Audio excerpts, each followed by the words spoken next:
خدمت بر روز سیاه امتان برای قیامت ماندم و همون دعای خاص من در روز قیامت میکنم که اکثر امتانم عاصیانم و گیردار محشر عاجزانم.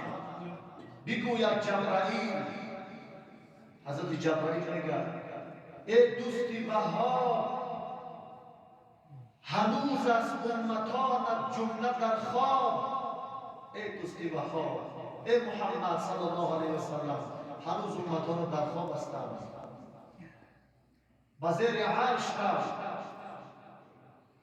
بزیر عرش رو ای عالم آرا، بزیر عرش رو ای عالم آرا، ببین لطف و کرم از حق تعالی. پیغمبر خدا میگه بزیر عرش رو، جبرائیل میگه بزیر عرش رو، لطف و مرحمت پروردگار جویا شو، لطف و مهربانی پروردگار ببین. میگم میرم سر در سجده میرم. این در رشته نشون در آورده است.